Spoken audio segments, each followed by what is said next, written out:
Hello दोस्तों, नमस्कार। देखिए, आज का जो आपका सेशन होने वाला है वो किस पर आधारित है? वैद्युत द्विध्रुव का अक्षीय स्थिति में किसी बिंदु पर वैद्युत विभव की गणना। ठीक है, तो इससे पहले काफ़ी लेक्चर बन चुका है इस चैप्टर का।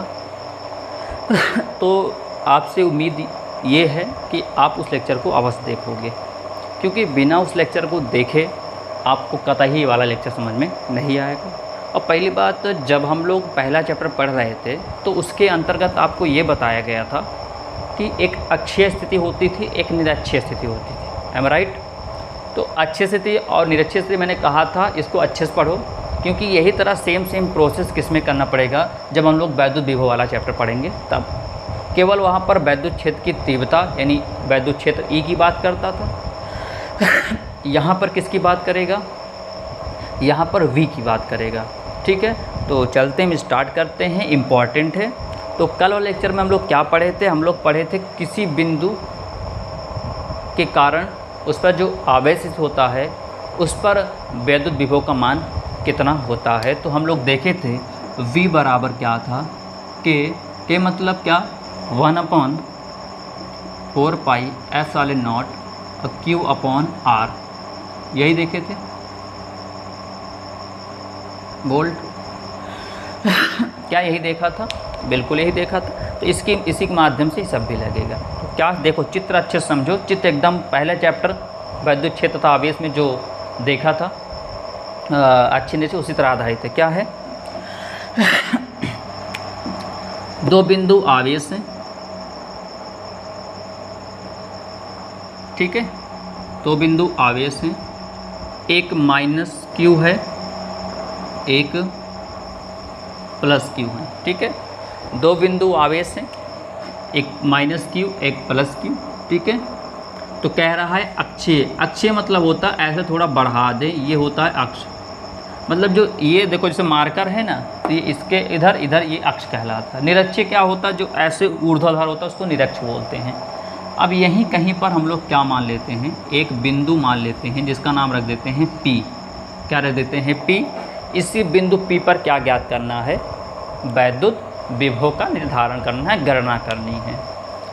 अब करते क्या है, यहाँ से एक मध्य बिंदु होता है जिसका नाम O देते हैं।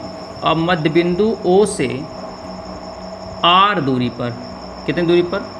R दूरी पर एक बिंदु P स्थित है। ठीक है, बात समझो फिर से। होता ये है कि -Q और +Q, ठीक है, दो आवेश हो गया। तो इनके अक्ष पर एक बिंदु P स्थित कर दिए हैं। इस बिंदु P पर क्या करना है? वैद्युत विभव की गणना करनी है। तो होता ये है, एक बार इस -Q के कारण बिंदु P पर विभव निकाल लेंगे, पहला पॉइंट। दूसरा क्या? इस +Q के कारण बिंदु P पर क्या निकालेंगे? विभव निकाल लेंगे। और फिर बाद में ऐसा करेंगे कि इस PQ और -Q और +Q के कारण टोटल बिंदु P पर कितना विभव लग रहा है उसको निकाल लेंगे। यानी क्या करेंगे? दोनों को आपस में विभव को जोड़ लेंगे तो परिणामी विभव निकल आएगा।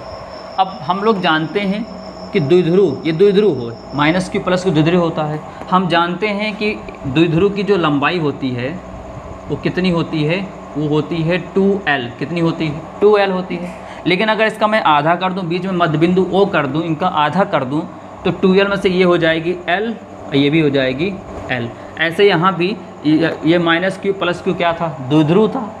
अब इनका जब आधा कर दें, मध्य बिंदु बीच में O बना दिया, क्योंकि मध्य बिंदु O से R दूरी पर एक बिंदु P स्थित है। तो इसका आधा कितना हो जाएगा? कुल दूरी 2L है। तो हम लोग क्या बताएंगे? यहाँ से इनका जो आधा हो जाएगा, यहाँ से लेकर यहाँ तक की जो दूरी हो जाएगी वो हो जाएगी L। यहाँ से यहाँ तक भी दूरी क्या हो जाएगी? L। ठीक है, यहाँ तक बात समझ में आया? चल, अब शायद कोई दिक्कत आपको नहीं आएगी। अब ध्यान दीजिए, मैं आपको यहीं पर सारी दूरियां लिख देता हूँ ताकि बाद में दिक्कत ना हो। देखो, -Q के कारण बिंदु P तक की कितनी दूरी होगी? अब देखो, यहाँ से लेकर यहाँ तक L है, फिर यहाँ से लेकर यहाँ तक क्या है? R है। तो अगर मुझे यहाँ से लेकर यहाँ तक जाना है तो टोटल दूरी तय करनी पड़ेगी, क्योंकि -Q के कारण बिंदु P तक की दूरी कितनी है?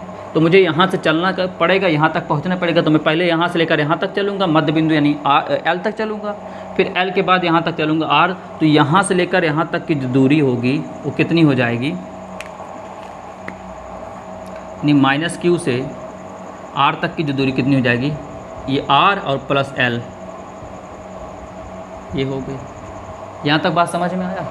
यानी माइनस क्यू से बिंदु पी तक की दूरी कितनी यहाँ हो गई भाई। अभी मुझे दूरी लगे क्योंकि देखो आर है ना, तो अभी इसमें सूत्र में दूरी लगेगी, इसलिए पहले निकालता कि बाद में दिक्कत ना हो। अब देखो, अच्छा इसका हो गया। अब प्लस क्यू से बिंदु पी तक की दूरी तय करो। अब बताओ यहाँ से लेकर मुझे यहाँ तक जाना है, इसकी दूरी कैसे निकालोगे? कुल दूरी कितना दिया गया है? देखो यहाँ से लेकर यहाँ तक दूरी कितना दिया गया है, आर। अगर आर में से मैं एल को घटा दूंगा तो जो बचेगी वही किसकी दूरी होगी, क्यू से पी तक की दूरी होगी। मेरी बात समझो अच्छे से, मुझे क्यू से पी तक की दूरी चाहिए, मुझे नहीं पता कितना मुझे जाना है, ठीक है। तो देखो मध्य बिंदु सब कुछ करते हैं, मध्य बिंदु से पी तक की दूरी कितनी है, आर है। अगर आर में से एल को हटा दूं, मैंने घटा दूं, तो जो बचेगा वही तो निकलेगा। जैसे इधर देखो, ये मध्य बिंदु हो गया, ओ क्या हो गया, मध्य बिंदु, ये मध्य बिंदु ओ हो गया। और यहाँ पर क्या है, प्लस क्यू है, यहाँ पर बिंदु पी है, ठीक है। इस ओ से पी तक की दूरी मान लेते हैं, ओ से पी तक के आर है ना, तो आर की जगह मैं आपको समझाने के लिए 5 मान लेता हूँ। कितना मान लेता हूँ, 5 सेंटीमीटर है, ठीक है। और ओ से प्लस क्यू तक दूरी एल है, तो मैं मान लेता हूँ 2 है। कितना मान लेता हूँ, यहाँ से लेकर यहाँ तक मान लेता हूँ 2 सेंटीमीटर है।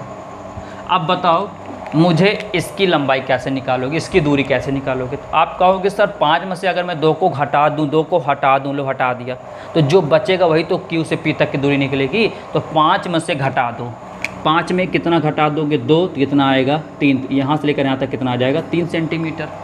तो वही हाल इसमें भी, इस 5 की जगह पे कितना है, आर है, तो यहाँ पर आर कर दिया।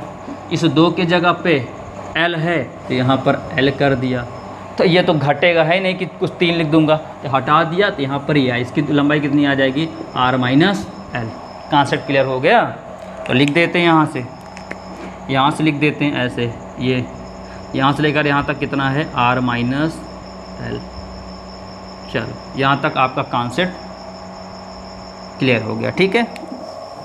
यहाँ तक शायद कोई दिक्कत आपको नहीं आई होगी। चलें अब हम लोग लगाते हैं खटाखट, काम हमारा हो जाना है, इसको मिटा देते हैं।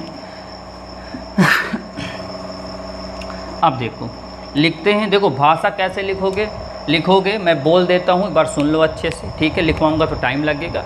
मान 2 वैद्युत द्विध्रुव माइनस क्यू प्लस क्यू से मिलकर बना हुआ है, जिसकी लंबाई 2L है। 2L क्यों बोला है, 1L कितना होगा, यहाँ से यहाँ तक 2L है, जिसके मध्य बिंदु O से R दूरी पर एक बिंदु P स्थित है, ठीक।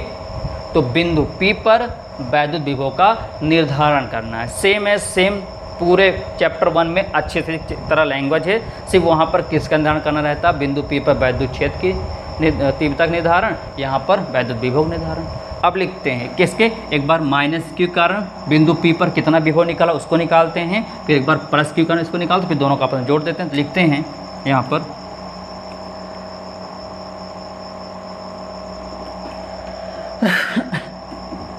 अब यहाँ ध्यान दीजिएगा कैसे करेंगे, ठीक है। चले कोई दिक्कत नहीं।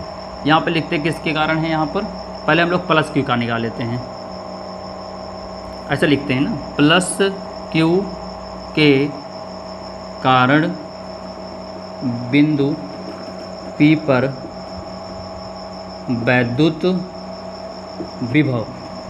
चलो निकालते हैं। तो इसको मैं क्या मान लेता हूँ, इसको मैं V1 मान लेता हूँ। क्या मान लेता हूँ, V1 मान लेता हूँ। तो देखो V1 मानने का मतलब क्या समझ में, V1 मान लेता हूँ, यहाँ से कोई दिक्कत आपको नहीं होगी, ठीक। अब देखो 1/4 पाई एप्सिलॉन नॉट, तो इसको मैं बार बार ना लिखकर क्या मैं ऐसे के लिख दूँ, के, क्योंकि के ही तो होता है, ये के ही तो होता है, क्योंकि के का मान कितना होता है 1/4 पाई एप्सिलॉन नॉट, यही होता है ना, ठीक। तो के, अब लिखो क्यू, तो यहाँ प्लस है तो यहाँ पर क्यू लिख दिया अपॉन आर, तो देखो माइनस क्यू से पी तक की दूरी मतलब ये आर नहीं लिखना है आपको, इनकी दूरी इक्वल टू आर मतलब त्रिज्या, इनकी दूरी कितनी है आर माइनस एल, तो यहाँ लिखते हैं आर माइनस एल लिखते हैं। ठीक है, इसको बना लेते हैं समीकरण नंबर 1। ठीक, अब लिखते हैं माइनस क्यू के कारण, माइनस क्यू के कारण बिंदु P पर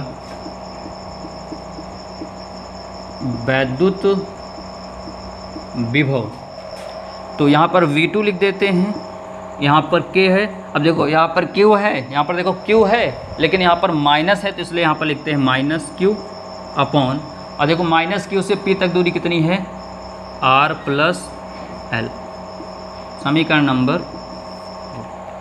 अब क्या करते हैं, लिखते हैं, अब देखो प्लस Q कारण निकल गया, माइनस Q कारण निकल गया, कोई दिक्कत नहीं लगी। अब करेंगे क्या, यहाँ पर बात पूरी समझिएगा। अब यहाँ पर क्या करेंगे, हम लोग करेंगे ये कि माइनस Q कारण और प्लस Q कारण जो विभव निकला उसका टोटल परिणाम विभव निकालकर हम लोग ज्ञात कर लेंगे कि माइनस और प्लस Q कारण बिंदु P पर कितना विभव निकल रहा है। तो लिखते हैं समीकरण 1 व 2 से परिणामी विभव ज्ञात करने पर,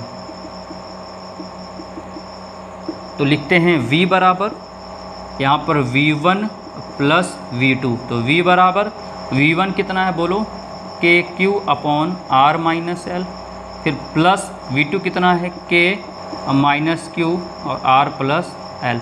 सॉल्व करते हैं, V बराबर, देखो परिणामी विभव को V लिखते हैं, ठीक है, तो KQ थोड़ा बड़ा लिखते हैं, KQ upon R minus L, देखो प्लस माइनस माइनस हो जाएगा, माइनस बाहर आएगा तो माइनस हो गया, तो KQ upon R plus L। ठीक है, तो यहाँ पर हुआ क्या कि प्लस के कारण था तो प्लस लिखा गया, और प्लस Q से P तक की दूरी माइनस था इसलिए माइनस हो गया, मतलब दूरी R नहीं लिखेंगे, बोल से लिख देना, इनकी दूरी कितनी है R माइनस L हो गया। माइनस Q कारण था इसलिए यहाँ पर माइनस Q लिखा गया, माइनस Q से P तक दूरी कितनी होगी R प्लस L। अब दोनों को जोड़ लिए, V1 प्लस V2 जोड़ ले रहे हैं, अब क्या किए माइनस आ गया, इधर माइनस हो गया। ठीक है, तो V बराबर, अब देखो ध्यान से, यहाँ पर KQ 2 बार मिल रहा है, इसको बाहर करते हैं, कॉमन करते हैं, तो KQ कॉमन ले लिया, बचा कितना 1 अपॉन R माइनस L, कितना बचा R माइनस L, फिर माइनस 1 अपॉन R प्लस, देखो सेम वही प्रक्रिया कर रहे हैं हम लोग उस वाले में, केवल वहाँ पर E था, यहाँ पर V है। अब मैं यहाँ पर कंटिन्यू करता हूँ आगे। ठीक है, तो क्या इसको फिर से लिख देते हैं एक बार, आपका V बराबर KQ 1 upon R minus L minus 1 upon R plus.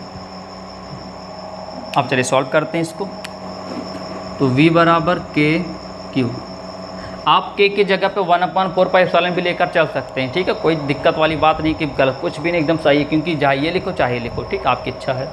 अब वो चीज़ बार बार लिखना पड़ता, बड़ा लगता, पता लगा लिखते रहते, कोई स्टूडेंट भूल से एप्सिलॉन भूल गया या भूल से पाई भूल गया तो गलत हो जाएगा ना। मतलब आप खुद समझदार हो कि मान लो अभी तो आपकी सबसे बढ़िया K लिख दो, नहीं गलती हो, मान लो बाई चांस कहीं पे पूरा स्टेप सही किए हो, लास्ट में 3 लाइन क्या किए हो भूल से 1/K की जगह पे अगर ये लिखते चले, मान लो ये लिखते चल रहे हो, कहीं पता लगा ये भूल गए तो कहीं पता लगा पाई भूल के एप्सिलॉन लिख दिए तो टीचर देखा गलत काट देगा। इससे बेस्ट क्या है कि सबको ना लिख के सीधे K लिखते चले आओ, तो कोई गलती नहीं होगी ना।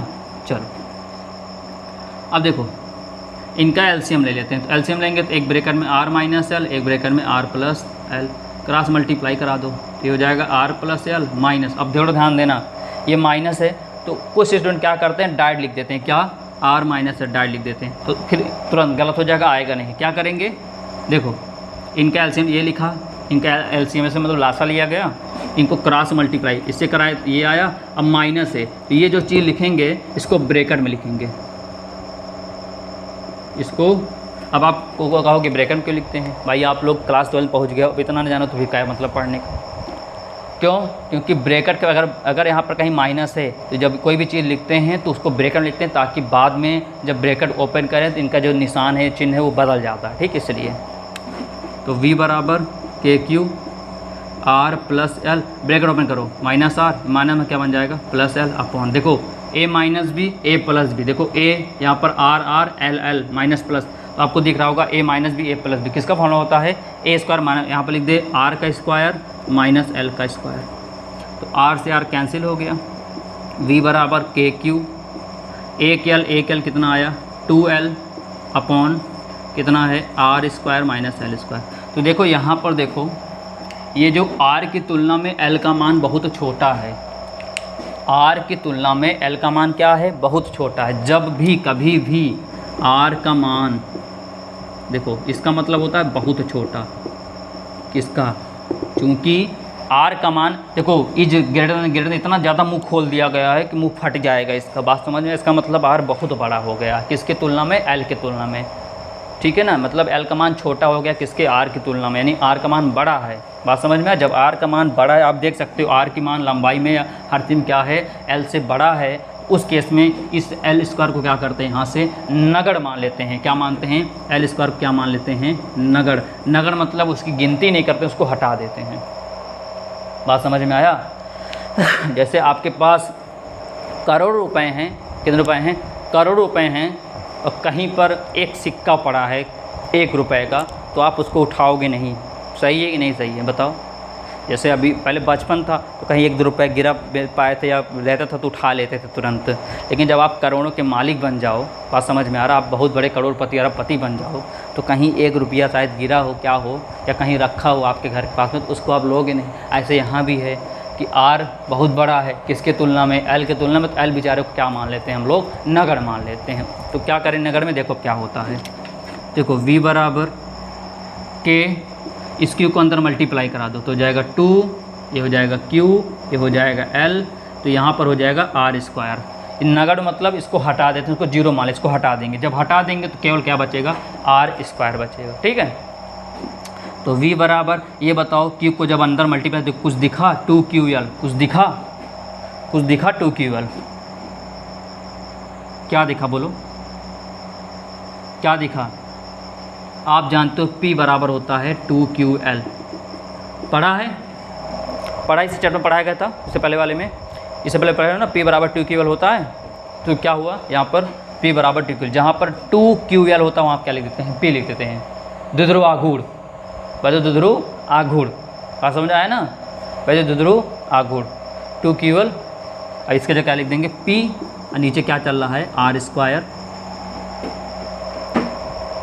काम खत्म हो गया, वोल्ट मात्रक हो गया।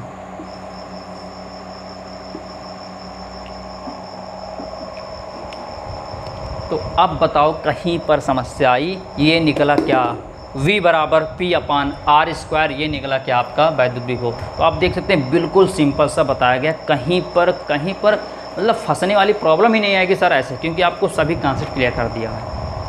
तो अगर अभी भी आप चैनल से नहीं जुड़े हों तो चैनल से जुड़ जाइए और इसको अधिक से अधिक शेयर कीजिए ताकि और भी स्टूडेंट इसका लाभ ले सकें, ठीक है। तो हम लोग इसके आगे पढ़ेंगे अगले वाले नेक्स्ट वीडियो में क्या इसका निरक्षीय स्थिति।